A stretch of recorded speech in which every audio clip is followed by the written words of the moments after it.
seu lado, fale com seus irmãos mais próximos aí, com seus vizinhos.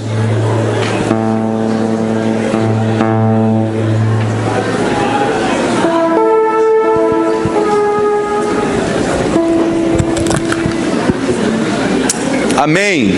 Que alegria, que felicidade de estarmos juntos aqui. Quantos estão felizes nessa noite pelo Senhor Jesus? Amém. Olha só que mesa do banquete está diante de nós. Que noite preciosa em irmãos, em famílias, em família, em unidade. E eu estou feliz de estar com vocês aqui. Hoje, principalmente, que é o dia do pastor. E eu queria que a gente honrasse a vida dos nossos pastores aqui. Amém. Vamos aplaudir ao Senhor. Eu queria aproveitar o ensejo desse dia e agradecer a Deus pela vida dos meus pastores, que também são meus pais naturais, principalmente por essa oportunidade de poder mais uma vez compartilhar a mensagem que Deus colocou no meu coração com a minha congregação, com a minha comunidade. Enfim, espero que seja edificante para vocês. Hoje nós estaremos encerrando a nossa série Venha o Teu Reino, e eu não sei se você pôde acompanhar toda a série. Nós tivemos 2 capítulos, hoje estamos encerrando com o 3º. E se você perdeu algum deles, sugiro que você escute durante essa semana. Tivemos alguns probleminhas técnicos aí durante essa semana, mas estaremos amanhã regularizando tanto o nosso YouTube quanto o Spotify e iCloud. Estamos testando essa nova ferramenta de podcasts.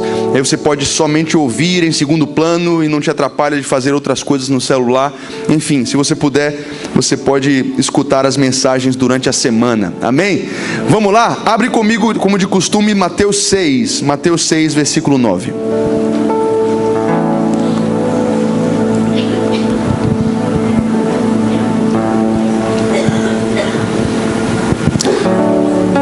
Mateus 6, 9, a oração mais famosa do mundo, sem dúvida. Vamos ler só o 9 e o 10. Portanto, orem assim: Pai nosso que estás nos céus, santificado seja o teu nome. Venha o teu reino, seja feita a tua vontade, assim na terra como no céu. Se puder fechar os seus olhos, quero orar pela sua vida. Senhor, nós te agradecemos pela tua presença nesse lugar.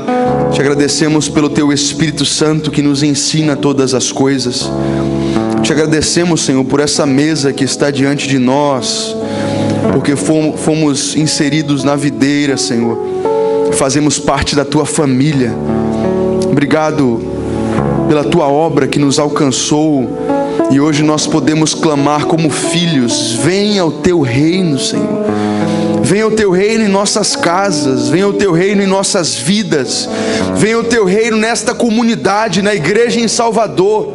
Venha o teu reino em nosso país, venha o teu reino em tudo que tocamos, em tudo que temos, tudo que somos. Governa sobre todas as coisas, Senhor. Nós clamamos pela manifestação do teu reino, e especificamente nessa noite, no encerramento dessa série, eu oro para que o Senhor abra os nossos olhos para enxergar a tua verdade.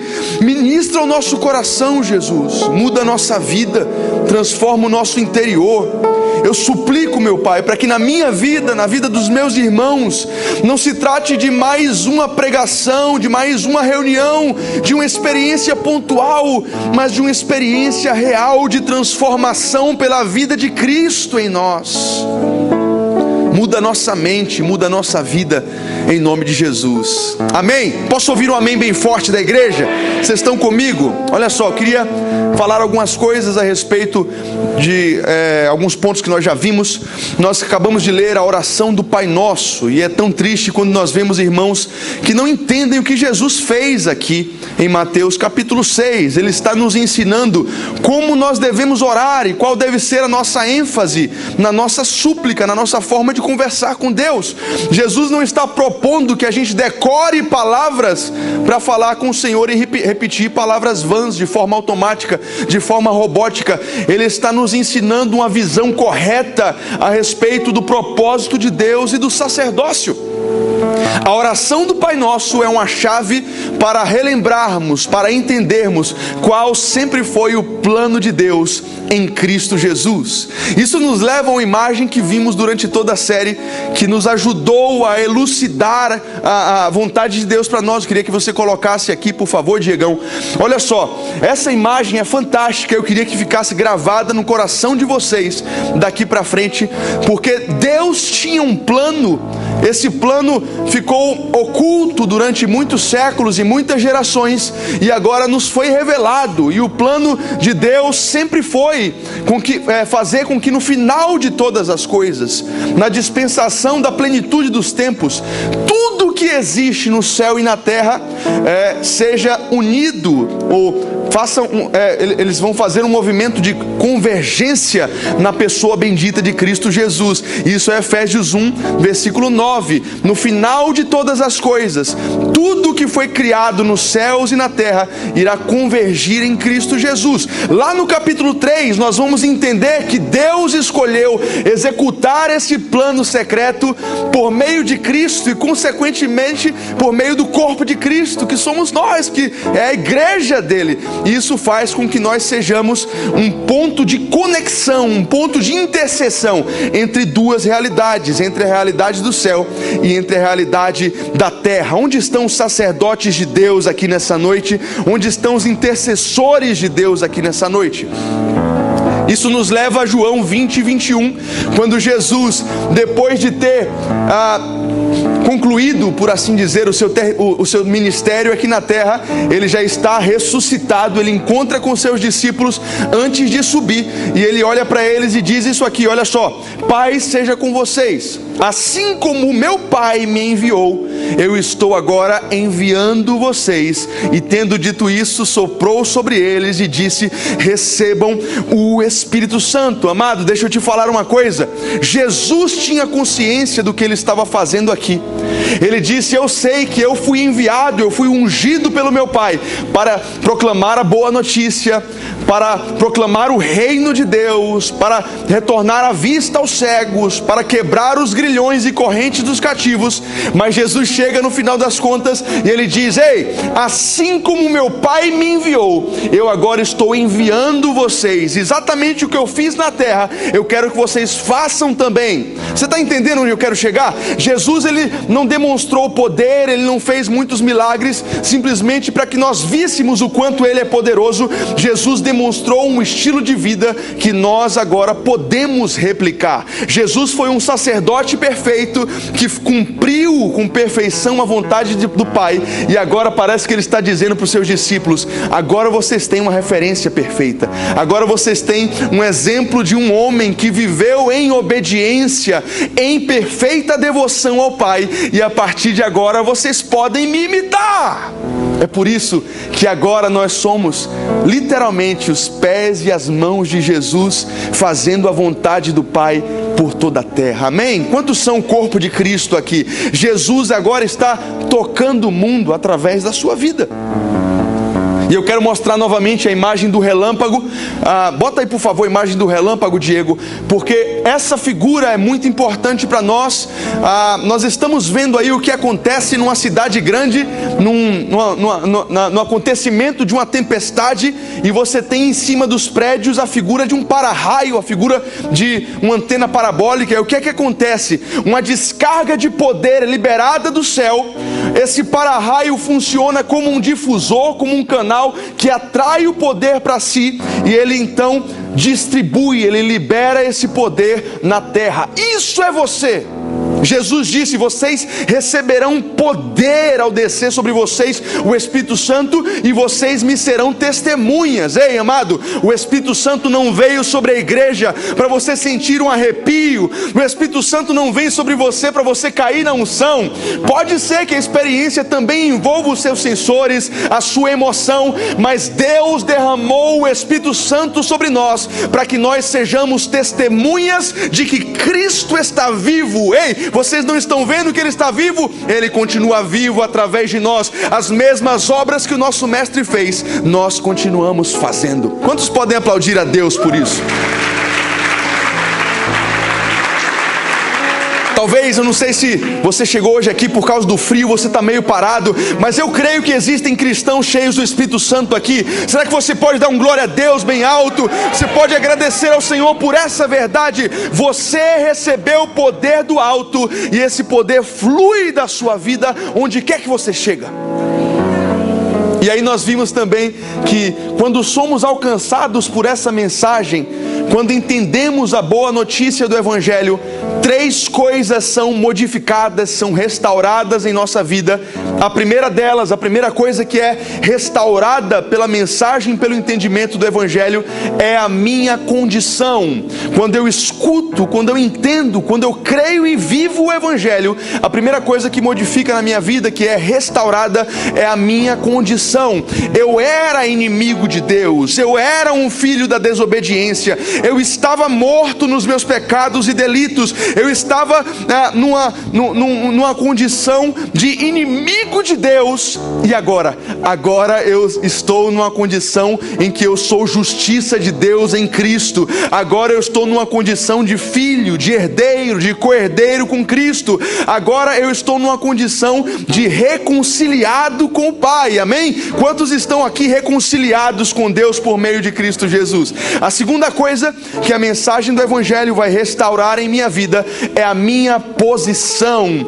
Eu estava numa posição adâmica. A minha posição era uma posição de independência, de soberba, de rebeldia, e agora, por meio da obra do meu Redentor, a minha posição sacerdotal é restaurada. O homem que havia sido criado para ser um sacerdote do Pai, atuando na terra, agora retorna a essa posição. Eu não estou mais em Adão, a minha vida agora está em Cristo, a minha vida está escondida com Cristo nas regiões celestiais, amém? A terceira coisa que é restaurada em minha vida é a minha vocação. Minha vocação, por quê? Porque agora em Cristo a minha vida tem sentido. Eu entendo por que eu fui criado. Eu entendo o que eu estou fazendo aqui. Gente, presta atenção. Nós somos a geração com mais suicidas na história da humanidade. Se você analisar os países mais bem-sucedidos da Europa, você vai ver que são os campeões de suicídio, de depressão, de angústia da alma. Por quê? Porque as pessoas têm tudo, teoricamente, elas são bem-sucedidas financeiramente, elas têm uma família, elas têm tudo o que teoricamente traria felicidade, mas elas não descobriram o sentido da vida, elas continuam vazias, elas não sabem por que elas existem. Em Cristo nós descobrimos, então quer dizer que eu fui criado porque Deus sonhou com uma família de muitos filhos semelhantes a Jesus.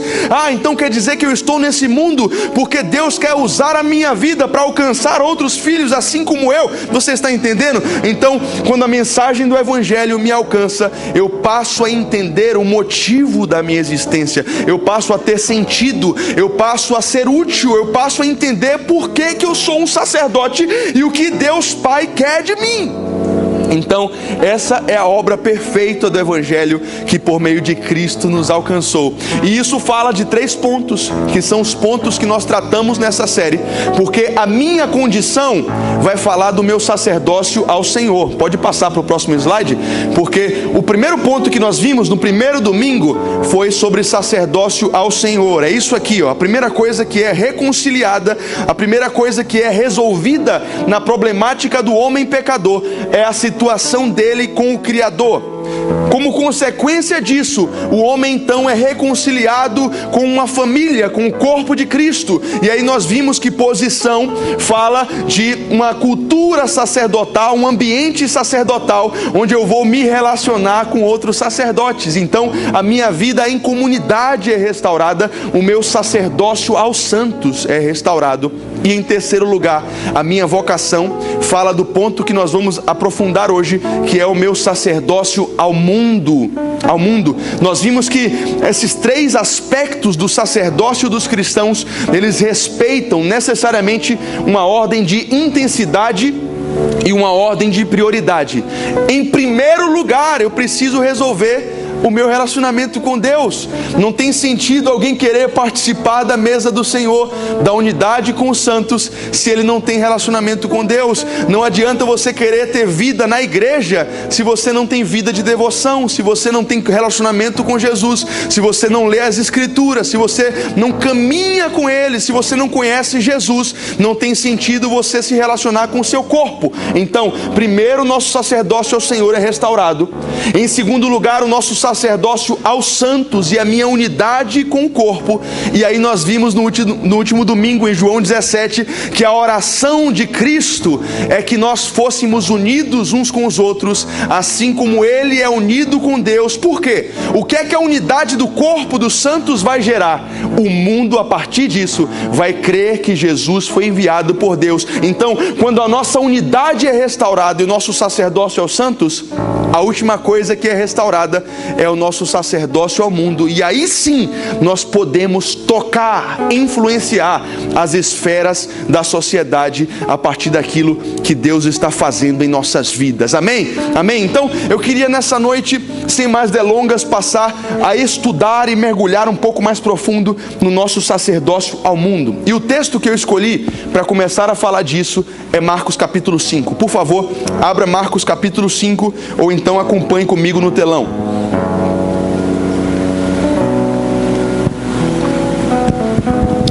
Gente, eu creio que estou em família hoje aqui, e eu tenho algo no meu coração que está queimando muito forte. Eu queria compartilhar com vocês. Presta atenção no que eu vou falar. O primeiro ponto que eu tenho que observar no meu sacerdócio ao mundo, e é o primeiro ponto dessa meditação, é que no meu sacerdócio ao mundo, eu enxergo as pessoas com a perspectiva de Deus. Então, pode botar o primeiro ponto aqui no telão, Diego, por favor. Esse é o primeiro ponto da mensagem, tá?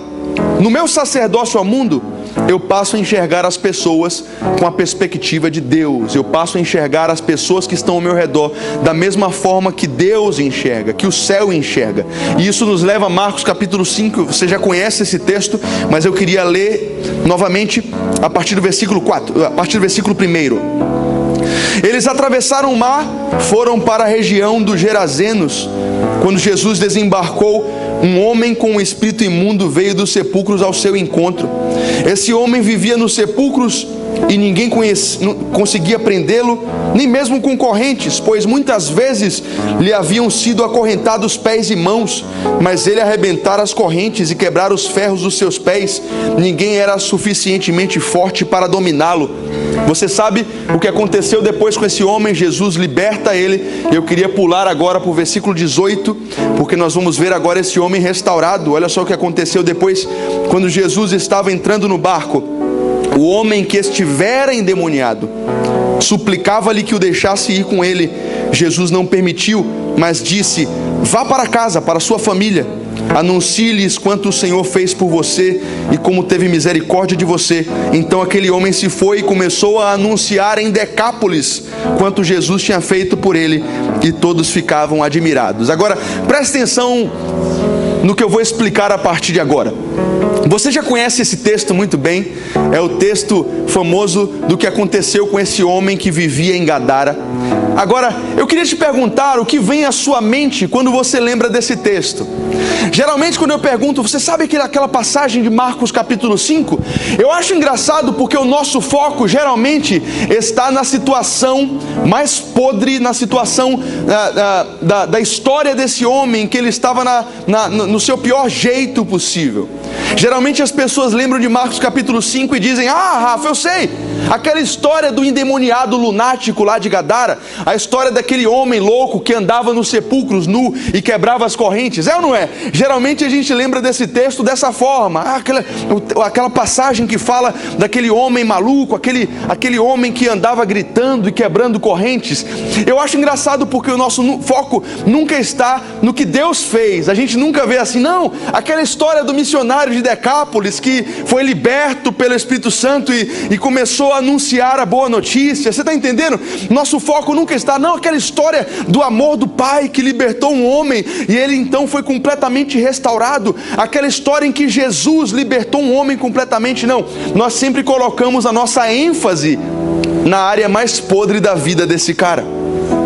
E isso fala muito a respeito de como nós valoramos as pessoas, como nós julgamos as pessoas, porque geralmente a gente define quem as pessoas são pelos pecados delas.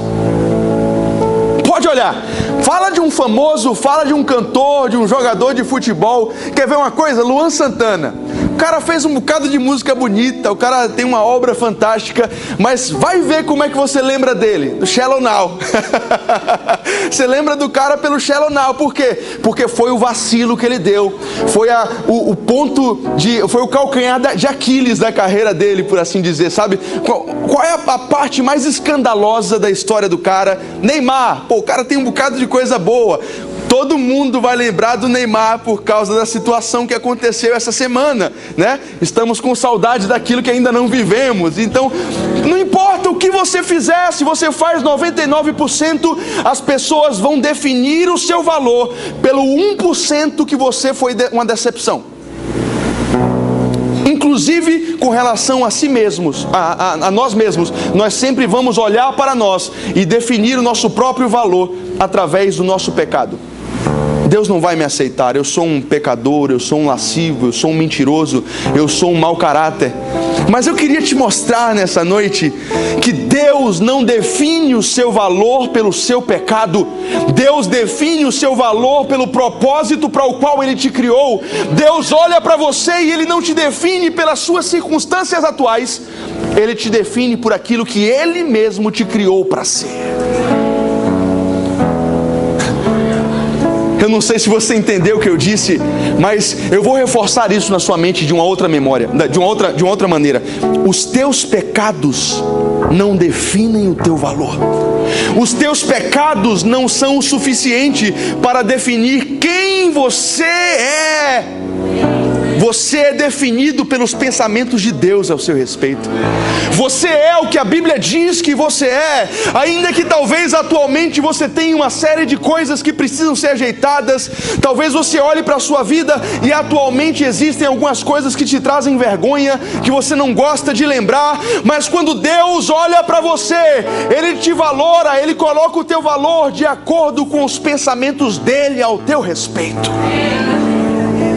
Essa situação é bem interessante porque Jesus está no barco e essa noite foi uma noite bem marcante na vida dos discípulos. Depois você olha lá em Lucas 8, porque primeiro que Jesus diz, vamos atravessar da Galileia para o outro lado. E aí no meio do caminho acontece aquela tempestade, Jesus está dormindo e aquela situação certamente marcou a vida dos discípulos. Jesus depois levanta, acalma a tempestade, mas os discípulos já estão bem acordados, por assim dizer, né? Eles já estão completamente atônitos com tudo que está acontecendo. E para terminar a história, Jesus está mandando eles irem em direção ao terreno de Gadara, a região dos Gerazenos. E eles devem ter comentado, mestre, olha só, você lembra o que existe lá em Gadara? Porque, deixa a gente refrescar sua memória. Lá no terreno onde a gente está indo, existem umas histórias sinistras de que existe um cemitério e bem no lugar onde a gente vai desembarcar, existe a história de um homem, de um lunático que anda fazendo barulho e andando nu pelo cemitério. Existe algo meio estranho. Mestre, você tem certeza que você quer ir para lá? E eu creio que Jesus no seu íntimo estava dizendo assim, eu não estou indo lá por causa de um endemoniado, eu estou indo lá por causa de um filho. As pessoas olhavam para aquele homem e diziam, esse cara não tem jeito, esse caso aí é um caso perdido. As pessoas de Gadara conheciam falar a respeito desse homem, e eles quando se lembravam dele diziam, o cara do cemitério, aquele maníaco, aquilo ali é um cara que precisa ser morto. Os soldados precisam pegar aquele cara e matar. As mulheres tinham medo de passar pelo cemitério. Ele era famoso por ser um caso de fracasso. Mas um dia Jesus chegou na vida dele e se lembrou de um filho amado que estava em circunstâncias ruins, mas que havia sido criado para ser a imagem e semelhança do próprio Deus. Jesus não foi lá por causa de um endemoniado. Jesus foi para lá por causa de um missionário. Jesus foi para lá por causa de um evangelista. E você vê que depois da história, Jesus diz, ei, Você não precisa vir comigo. Você tem uma obra para fazer. Jesus, espera aí, ele não fez teologia, ele não tem um currículo para ser um missionário, não. Ele teve um encontro comigo, isso basta. Você está vendo o que Jesus fez? Ele não foi lá por causa de um caso perdido. Ele foi lá por causa de um filho que tinha um destino profético para viver. Isso me lembra uma situação que eu vivi na minha vida, eu queria compartilhar com vocês. Todos os anos, geralmente eu participo no período de carnaval de um projeto chamado Projeto Impacto. A gente se reúne com irmãos de diversas congregações e prega o evangelho nas ruas durante essa festa que é famosa pela sua iniquidade, né? E eu me lembro que no carnaval de 2018, não o carnaval desse ano, mas durante o projeto do ano passado, eu estava ali na região do Center Lapa, ali perto do Politeama, sabe onde é? Piedade ali. E a gente estava pregando o evangelho. Eu me lembro que naquela noite era, sei lá, cerca de 11h30, meia-noite. Era bem tarde já, uma noite chuvosa. Nós estávamos anunciando o reino ali. E é tão interessante porque quando você sai para passear com Jesus, você não sai para pregar por obrigação, sabe? A gente não estava ali pregando simplesmente porque é um mandamento. Nós estávamos literalmente se divertindo com Jesus. E Jesus, o que é que o Senhor quer fazer hoje aqui? Quem o Senhor quer alcançar? Um dia experimenta isso para você ver, é muito gostoso. E a gente estava pregando o evangelho e as pessoas... É difícil pregar no carnaval, muita gente está embriagada, muita gente está alterada, a maioria não presta muita atenção no que você fala, mas às vezes você fala para uma pessoa que entende o que você quer falar e ela abre o coração para o evangelho do reino e ela entende, cara, o que eu vim buscar no carnaval, eu estou achando aqui nessas palavras, você está entendendo? E a gente estava pregando para algumas pessoas, de repente se aproximaram de nós.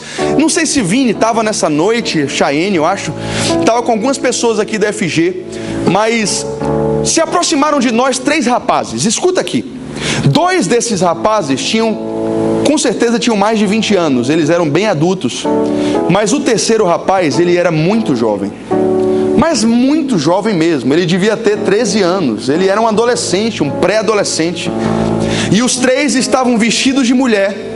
Eles eram os 3 visivelmente homossexuais e eles começaram a chegar perto da gente e a gente já está acostumado nesse ambiente de carnaval porque eles chegam fazendo aquelas galhofas, aquelas brincadeiras e joga cerveja na gente, puxa a barba, aqueles gritos e tal. É uma situação bem esquisita assim, às vezes dá até um pouco de raiva, mas a gente já estava acostumado. Eu continuei pregando a mensagem e eles toda hora vinham e pegavam na gente e tal, provocavam com aquele jeito deles. Mas eu olhei, cara, eu me lembro que eu olhei aquele rapaz e eu não me contive dentro de mim, porque eu percebi que um deles era um pré-adolescente, ele estava vestido de mulher. Depois a gente ficou sabendo que ele estava no carnaval vendendo o seu próprio corpo para conseguir dinheiro. Então, imagine um pré-adolescente influenciado por outros adultos no carnaval de Salvador, vendendo o seu próprio corpo para conseguir algum tipo de suprimento para sobreviver. Eu não me contive, sabe? Ele estava gritando, ele estava brincando comigo, mas no íntimo do meu coração eu amei demais aquele rapaz, porque eu não sei se você me entende, mas eu me coloquei na situação dele. Sabe, só Deus sabe como foi a infância daquele garoto, como ele não deve ter sido abusado sexualmente por parentes próximos, e certamente se ele chegou ali, ele não teve uma vida fácil, ele certamente não teve uma família estruturada como eu tive. Eu olhei para ele e eu vi a inocência de uma criança fantasiada de uma aberração sexual, de um ser humano no auge da sua depravação corpórea, sabe? Eu olhei para os olhos dele e eu senti tanta compaixão. Eu acho que na hora eu imaginei um filho meu naquela situação, se embriagando, vendendo o seu próprio corpo. Eu me lembro que eu fiz uma oração bem rápida na minha mente. Eu disse: Deus, me dá uma palavra para esse rapaz. E naquele momento Deus falou comigo de forma muito incrível. Não foi uma voz audível, mas eu tenho certeza que foi como uma palavra de conhecimento. Eu tive plena convicção de algumas informações a respeito da vida desse rapaz. E no meio da piedade, cara, no circuito de carnaval, eu tomei a liberdade de dar um abraço nele. Eu disse: posso te abraçar? Eu abracei aquele rapaz. Gente, sério, Naquele dia, se vocês passassem no Center Lapa, vocês iam ter o privilégio de ver o pastor Rafael na chuva, meia-noite, abraçado com uma muquirana. Provavelmente você ia se escandalizar um pouquinho, mas eu faria de novo. E eu tenho certeza que talvez, se Jesus estivesse aqui, ele estaria num ambiente parecido com aquele. Eu abracei aquele cara e no ouvido dele eu falei assim: ei, eu sei que o teu pai te rejeitou quando você era criança. Eu sei que ele não quis reconhecer a paternidade, ele te abandonou. E naquele momento ele imediatamente começou a chorar muito. Muito.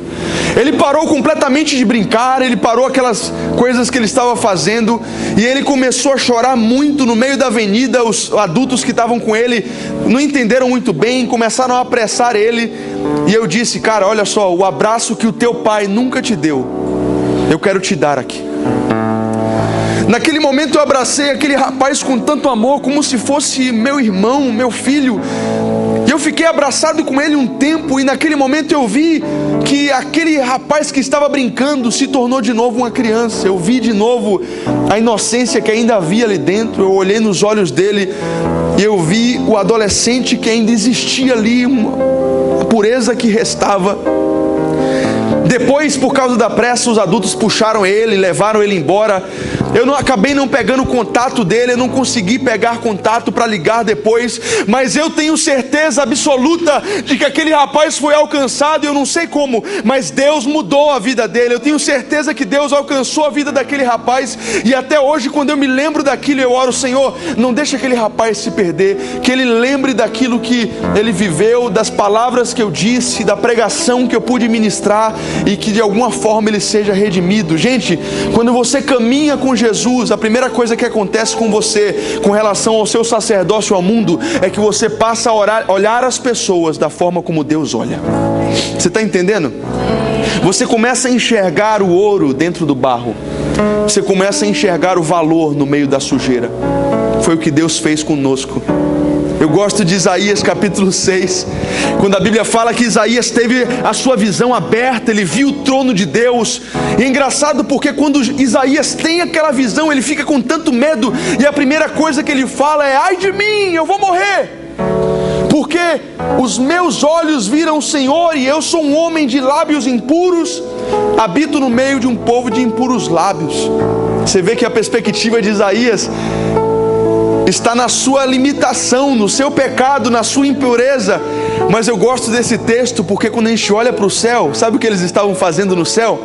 Eles estavam olhando para o Senhor, e eles estavam dizendo: santo, santo, santo, santo é o Senhor dos exércitos. Os anjos não estavam colocando foco na limitação dos homens, os anjos estavam fascinados pela beleza da glória e da majestade, e eles olham para a terra e eles dizem: a terra inteira está cheia da sua glória.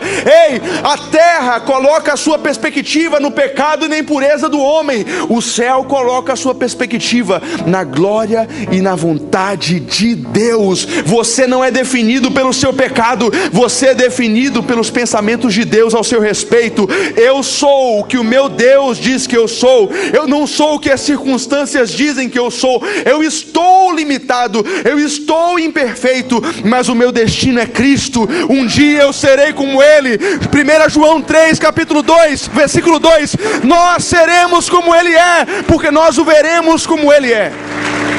Um dia nós seremos como o nosso Senhor é.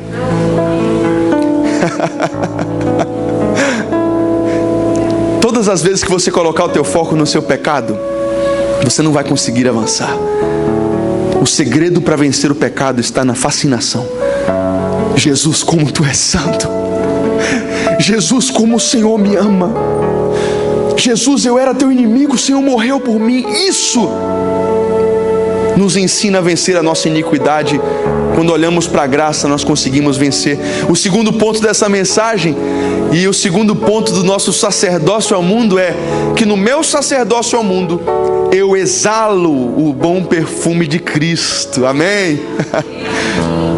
No meu contato com as coisas criadas, no meu contato com o mundo, existe um perfume que sai de mim, que cativa as pessoas. Eu gosto de olhar para a vida de Jesus e enxergar como ele atraía as pessoas para si. É incrível como o mestre consegue ser um imã de ricos, de pobres, de fariseus, de publicanos, de todo tipo de pessoas.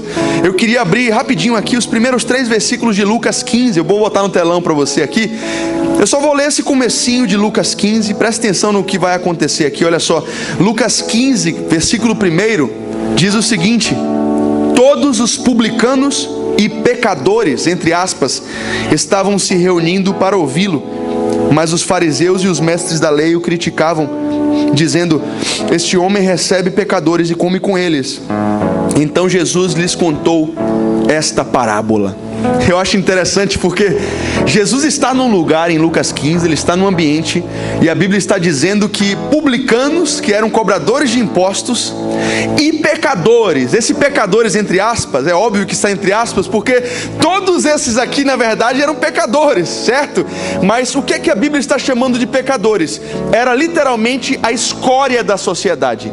Eram aquelas pessoas que tinham aquele tipo de pecado que era vergonhoso, que as pessoas meio que tinham um preconceito maior. E a Bíblia está dizendo que esses pecadores, que naquela época eram as pessoas que tinham uma enfermidade incurável, que na cabeça das pessoas era por causa de pecados, eram prostitutas, eram pessoas que tinham sido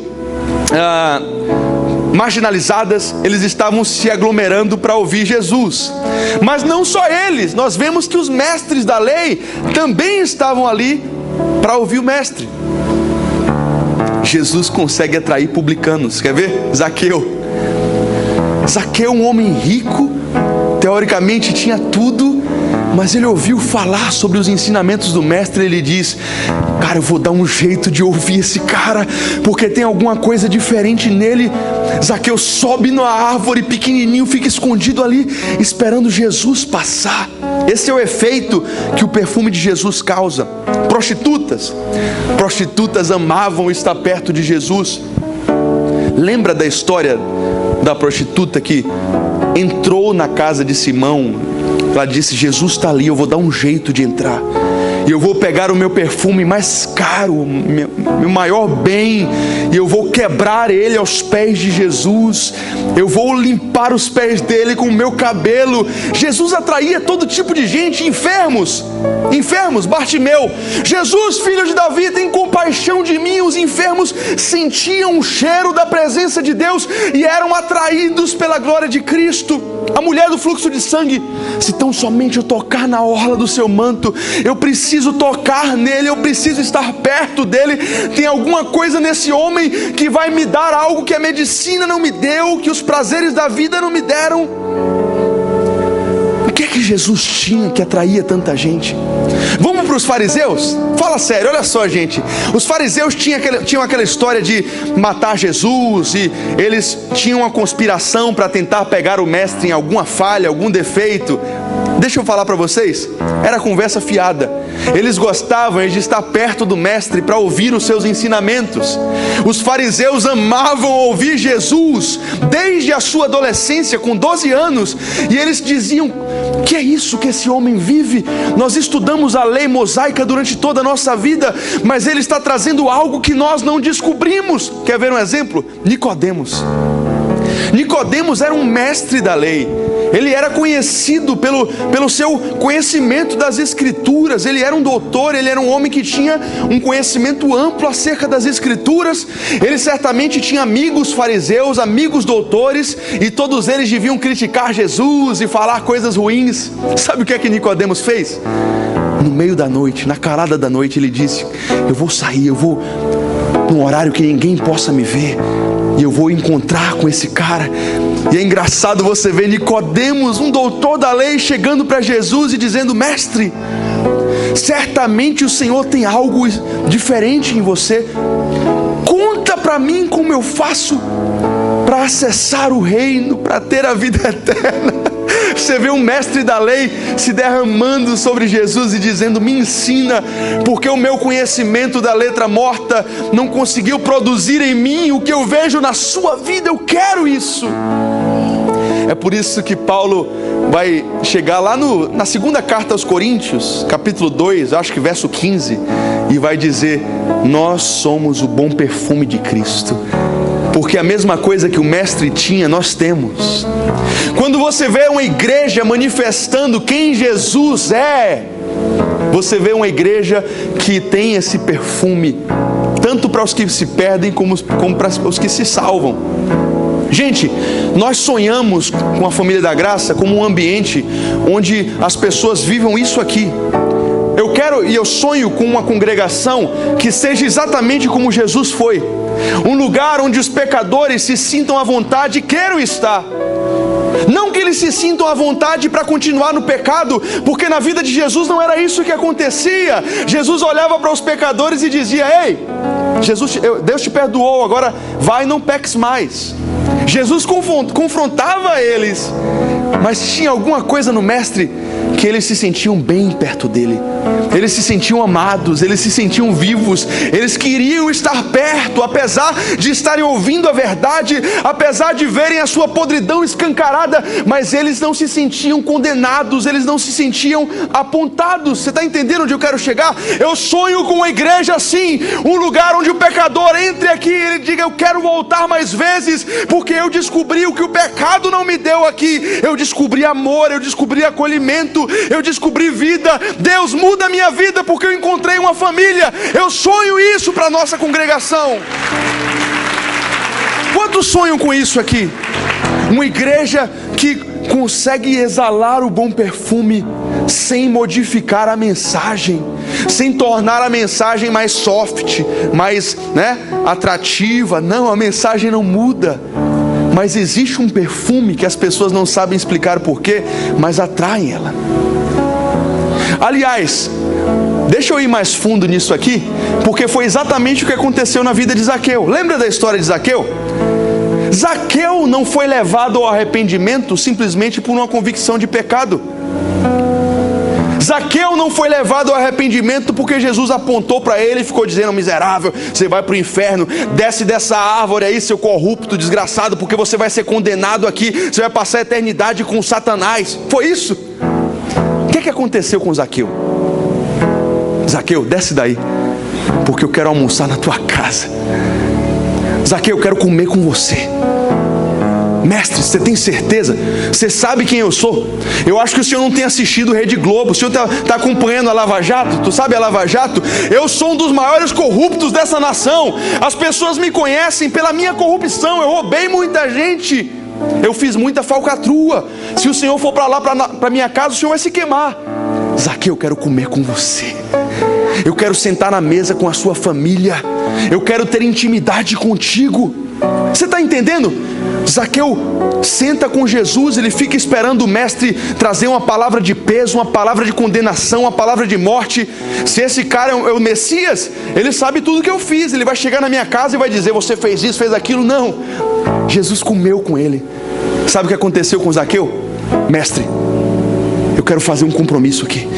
Eu vou vender metade dos meus bens e dar para os pobres. E se eu roubei alguém, eu vou restituir 4 vezes mais. Ei, a consciência de pecado, a convicção de pecado não consegue levar ninguém ao arrependimento. Sim, é verdade, todos os que se arrependem necessariamente vão passar por uma convicção de pecado, mas a convicção de pecado em si não é o suficiente para transformar ninguém. A convicção de amor leva o homem ao arrependimento. É o homem que diz: sim, eu sou pecador, mas agora eu entendo o amor de Deus que me amou enquanto eu ainda era inimigo. Você está entendendo? Foi isso que aconteceu conosco. É isso que acontece quando um sacerdote perfeito está exercendo o seu sacerdócio ao mundo. Jesus é a nossa referência de sacerdócio. E o que acontecia quando ele estava exercendo o seu sacerdócio? As pessoas queriam estar perto. As pessoas eram levadas ao arrependimento porque elas eram constrangidas pelo amor de Deus. Elas diziam: meu Deus do céu, eu vivi a minha vida inteira escrava do pecado, agora eu estou vendo que Deus enviou o seu próprio filho para me salvar. Eu quero isso para mim. Mais do que o meu pecado, eu quero o Senhor. Eu renuncio tudo por Ele. No dia que você começar a exercer esse sacerdócio, as pessoas vão querer estar perto de você.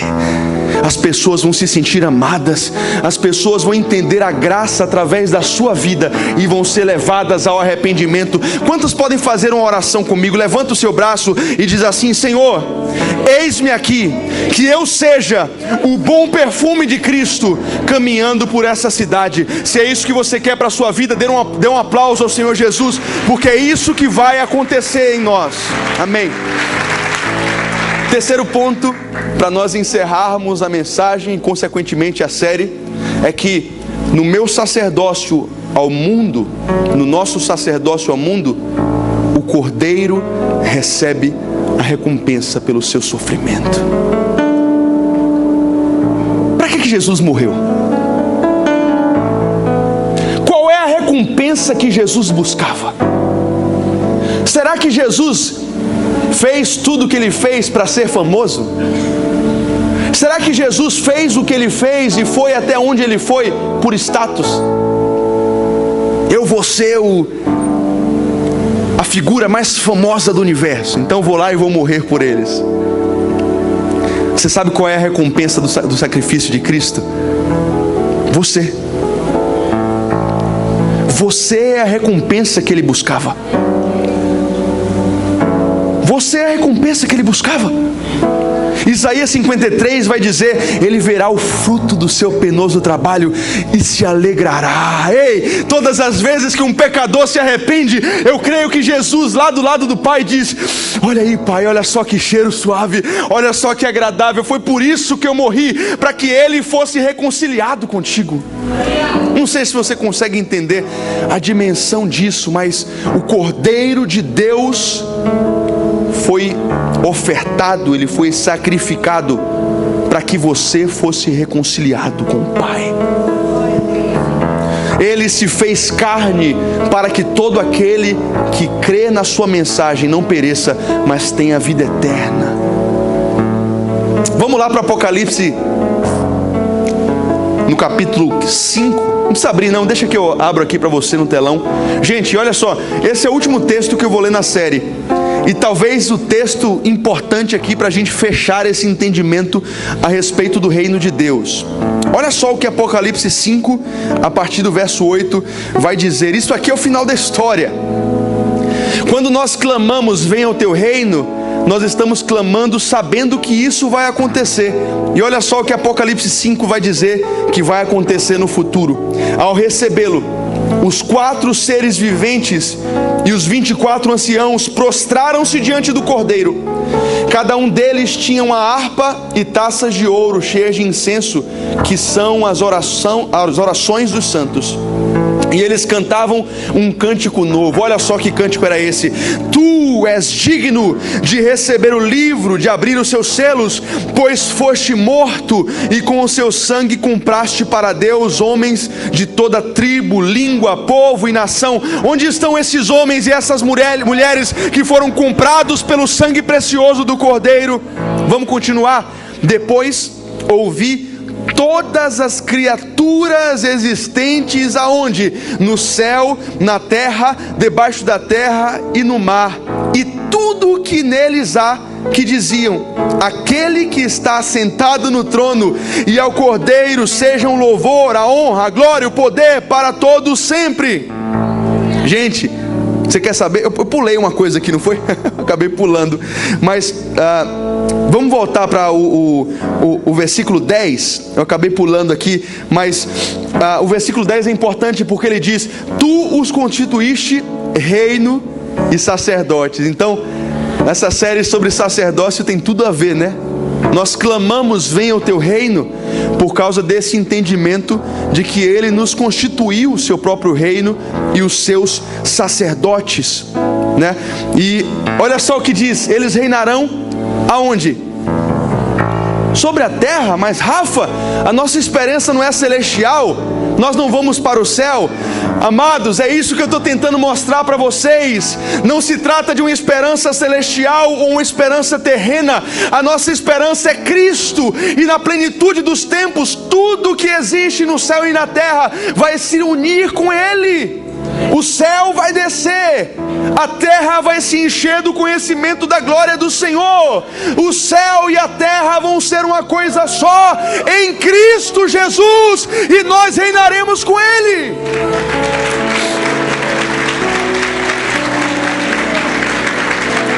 Romanos 8: a natureza foi entregue à futilidade e ela anseia pela manifestação dos filhos de Deus. Para quê? Se ela vai ser descartada no final das contas, se a igreja vai subir e a terra vai ser devorada pelo anticristo, para quê? Ela anseia por isso, porque ela sabe que um dia tudo vai se unir para a glória de Cristo Jesus, para que o Cordeiro receba a glória, a honra, o poder pelos séculos dos séculos. Agora sim, vamos continuar da forma correta. Então olhei e ouvi a voz de muitos anjos. Imagine isso aqui: milhares de milhares, milhões de milhões. Eles rodeavam o trono, bem como os seres viventes e os anciãos, e cantavam em alta voz: digno é o Cordeiro que foi morto de receber poder, riqueza, sabedoria, força, honra, glória, louvor. Depois ouvi todas as criaturas existentes no céu, na terra, debaixo da terra, no mar, e tudo o que neles há. Olha o cosmos aqui, olha as coisas criadas convergindo no Cordeiro, na pessoa bendita de Cristo Jesus, e diziam, para finalizar aqui: aquele que está sentado no trono e ao Cordeiro sejam o louvor, a honra, a glória e o poder para todos sempre. O texto que lemos diz que diante do Pai existe um recipiente com as suas orações. Todas as vezes que os santos se reúnem para clamar: Pai nosso que estás no céu, santificado seja o teu nome, venha o teu reino, seja feita a tua vontade na terra como nos céus, nunca é em vão. Um dia as nossas orações vão ser atendidas. Orar nunca é desperdício. Deus está guardando cada uma delas no seu WhatsApp santo, e um dia Ele vai dizer: ei, a oração dos meus filhos que seja cumprida, que a minha vontade seja feita na terra como no céu, que a terra seja cheia do conhecimento da minha glória. Existe algo que eu sonho para esta noite, existe algo que eu clamo ao Senhor para que Ele faça nessa noite.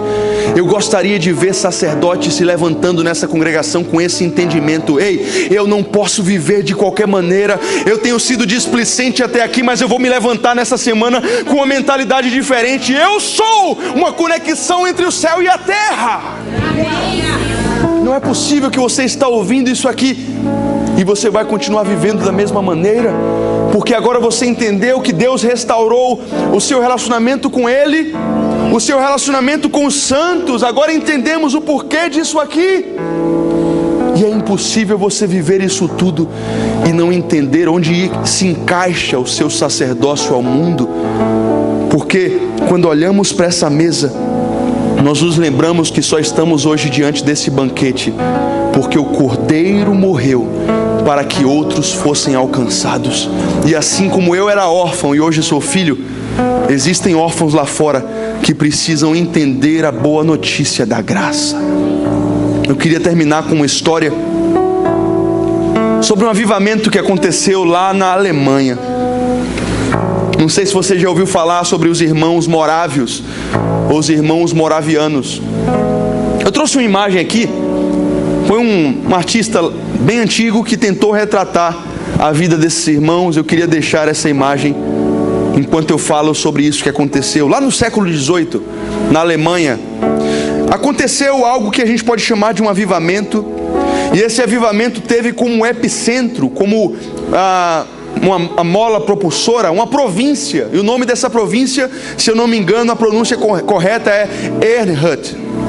Lá na província de Erhard, aconteceu algo que a igreja começou a se levantar com um entendimento do poder da oração. A máxima desses irmãos era o seguinte: tudo o que nós podemos orar, nós mesmos somos a resposta de Deus para essas orações. Olha só que interessante o entendimento dos morávios. Se nós clamamos: Deus, cura essa nação, nós somos os pés e as mãos dele para curar essa nação. Se nós oramos por salvação, quem é a resposta de Deus para proclamar a boa notícia? Nós somos a resposta. Então nós oramos, nós agimos, nós clamamos, nós entramos em ação. Olha só que interessante, esse conceito inclusive depois vai influenciar John Wesley, um dos maiores maiores avivalistas da história, ele vai utilizar o entendimento dos morávios para balizar um pouco do seu ministério no que diz respeito à oração e à pregação. Acontece que isso que aconteceu em Earnhardt gerou um movimento de oração contínua e ininterrupta que durou mais de 100 anos. Então, por mais de um século, aqueles irmãos oravam juntos em unidade, meio que de forma ininterrupta. Então, sempre tinha gente em congregação, em unidade, orando juntos. Agora, escuta aqui.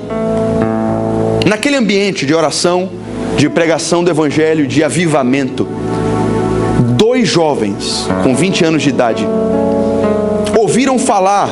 Eles eram cristãos, eles estavam vivendo tudo aquilo, eles estavam incomodados pelo Espírito Santo para cumprirem o seu sacerdócio ao mundo. E esses 2 jovens de 20 anos, eles ouviram falar sobre uma ilha no leste da Índia. Essa ilha era literalmente propriedade de um megalomaníaco, um agricultor, um fazendeiro britânico. Esse cara era um ateu, ele era muito boçal e ele era literalmente proprietário da ilha. Ele comprou uma ilha para si mesmo ao leste da Índia. E o que é que esse cara fez? Ele foi para a África, para as florestas africanas, e ele escravizou mais de 2.000 africanos, e ele botou esses africanos numa embarcação e levou esses africanos para a sua ilha, para a sua propriedade, para trabalharem em suas fazendas. Então, aqueles africanos foram fadados a viverem a sua vida inteira numa bolha. Eles não teriam mais contato nenhum com a humanidade, eles nunca mais teriam contato com a sociedade. Nós estamos falando do século XVIII, então não existia internet, televisão. Eles iriam viver como escravos naquela ilha, trabalhando para aquele britânico ateu, até morrer sem ouvir a mensagem do evangelho. Aqueles 2 jovens morávios, eles ouviram falar sobre isso, eles disseram: cara, a gente não pode deixar isso, a gente tem que dar um jeito de ir para aquela ilha e pregar a boa notícia para aqueles africanos, porque senão eles vão morrer e nunca vão ter contato com a mensagem do evangelho. Eles deram um jeito de achar aquele britânico ateu, procuraram aquele homem boçal, aquele homem riquíssimo, entraram na presença daquele cara e disseram: ei, nós queremos fazer uma solicitação, nós somos missionários alemães e nós queremos te pedir autorização para viajarmos para a sua ilha no leste da Índia. Nós vamos custear tudo, você não precisa pagar nada por isso, nós queremos somente uma autorização para ir lá e pregar o evangelho para os seus escravos. Aquele homem disse: só por cima do meu cadáver que um clérigo, um padre, um religioso vai entrar na minha ilha. Ele sabia o que é que uma pregação religiosa e um entendimento mais aguçado iria gerar. Talvez uma revolução, talvez um movimento rebelde. E ele disse para aqueles missionários: enquanto eu estiver vivo, nenhum cristão, nenhum padre, nenhum religioso vai ter a audácia de pisar na minha ilha. Aqueles jovens ficaram frustrados, eles ficaram completamente decepcionados, voltaram para a sua família na Alemanha, voltaram para a sua congregação, continuaram orando, continuaram buscando ao Senhor. Deus começou a derramar uma convicção tão forte no seu coração que eles tomaram a decisão. Certo dia eles voltaram para aquele britânico e eles disseram assim: tudo bem, nós vamos fazer uma nova proposta para você. E se nós nos vendêssemos como escravos seus? Se nós nos vendêssemos para você, nossos corpos e o resto da nossa vida como escravos, você deixaria a gente ir para a ilha? Aquele homem soberbo, boçal, olhou para eles e disse: eu deixo. Eu aceito comprar vocês como escravos por um preço irrisório, mas eu aceito essa proposta. Mas que fique claro, eu não vou pagar nem o transporte de vocês para a ilha. Vocês vão dar um jeito de ir por conta própria. Aqueles jovens moravianos olharam para aquele senhor e disseram: não tem problema, nós vamos usar o próprio preço, o valor da venda, e nós vamos usar esse valor para custear a nossa embarcação de transporte até a ilha. No dia da sua partida, aqueles jovens moravianos estavam no porto, no continente europeu, se preparando para irem para uma viagem sem retorno. A sua família estava lá, mães, pais, irmãos da igreja. Eles estavam tristes. Imagina aí, se fosse um irmão seu, se fosse um filho seu, partindo para uma missão que era uma certeza de morte, era uma sentença para morrer por Jesus. Mas naquele dia algo interessante aconteceu. Eles estavam chorando, eles estavam orando juntos no porto. Aqueles dois rapazes com 20 anos de idade, uma vida inteira pela frente. Eles poderiam fazer uma faculdade, um emprego, uma vida brilhante pela frente. A família estava triste. Eles sobem na embarcação. O barco começa a se distanciar. E enquanto os irmãos olhavam para o barco, uma última frase foi ouvida. Aqueles dois se abraçaram e eles puderam ouvir uma última coisa que aqueles irmãos disseram. Eles se abraçaram e gritaram: que o cordeiro que foi imolado receba a recompensa pelo seu sofrimento. E eles partiram naquela viagem. Não temos mais relatos do que aconteceu com esses dois jovens, dos quais o mundo não era digno. Irmãos, eu quero perguntar para vocês: onde é que estão esses sacerdotes? Onde é que estão esses sacerdotes que vão entender que o Cordeiro fez algo tão precioso que nós não podemos ficar parados? Onde estão os irmãos que vão se levantar como a igreja em Atos para dizer: vocês podem nos apedrejar, vocês podem massacrar o nosso corpo, mas nós não podemos deixar de falar do que temos visto ou ouvido? Onde estão os sacerdotes que vão se levantar em nossa geração para dizer: não importa o meu sofrimento, não importa o que eu tenha que renunciar, através da minha vida o Cordeiro vai se alegrar, ele vai ver o fruto do seu penoso trabalho e ele vai se alegrar de mim. Eu queria te convidar a ficar de pé. Eu queria orar pela sua vida, encerrando essa série. Mas antes de orar, eu queria te convidar a fazer a oração do Pai Nosso comigo. Não como uma reza, não como uma repetição, mas pela última vez, com esse novo entendimento, com essa nova perspectiva. Vamos lá, todos juntos? Olha para o telão para a gente falar igual. Pai nosso que estás nos céus, santificado seja o teu nome. Venha o teu reino, seja feita a tua vontade, assim na terra como no céu. Dai-nos hoje o pão de cada dia. Perdoa as nossas dívidas, assim como perdoamos aos nossos devedores.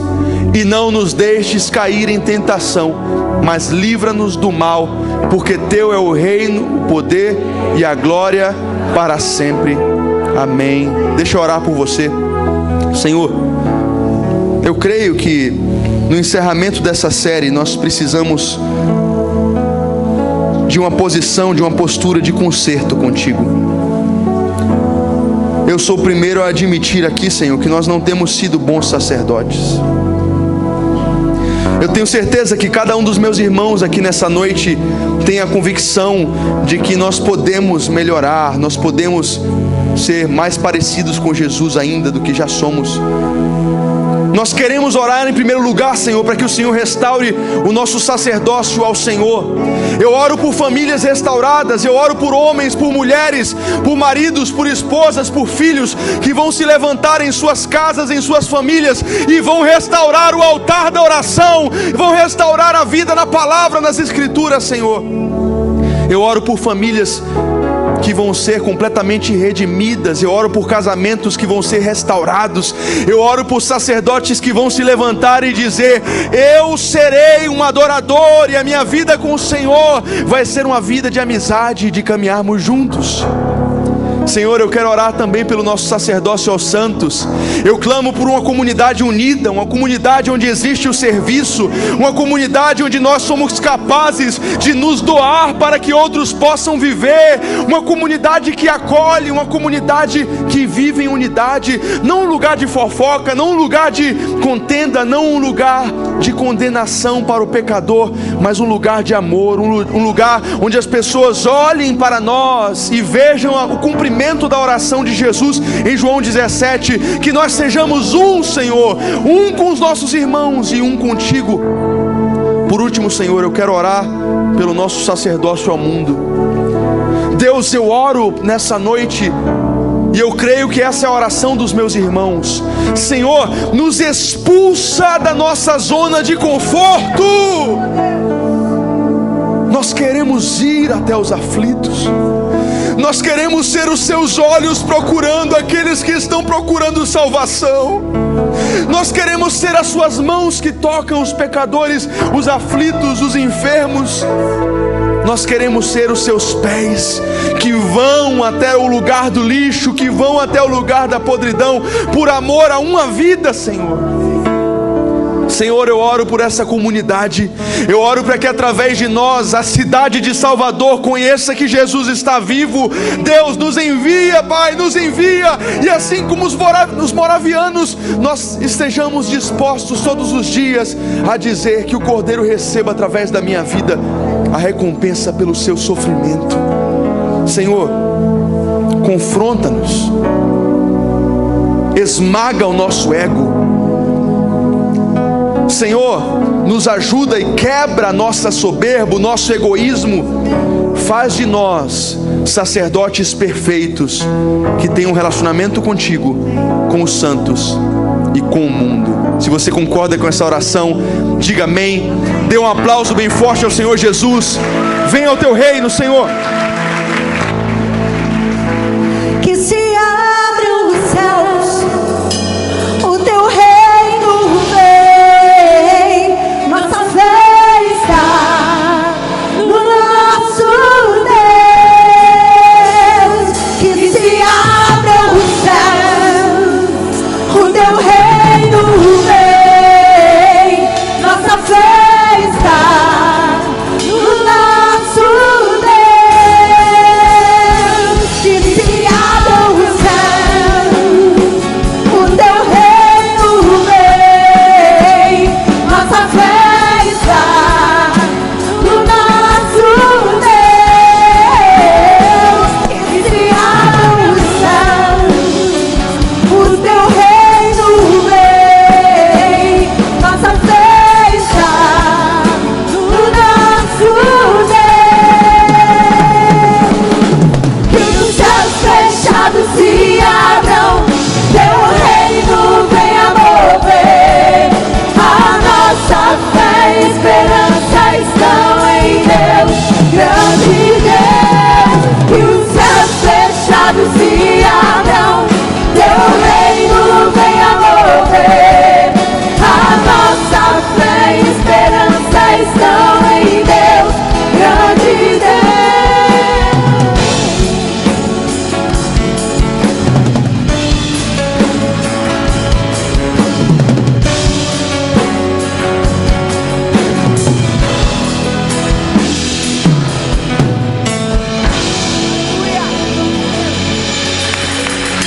Aplauda bem forte ao Senhor, Ele é digno. Queira se assentar e nesse momento nós vamos convidar diáconos e diaconisas para que se aproximem.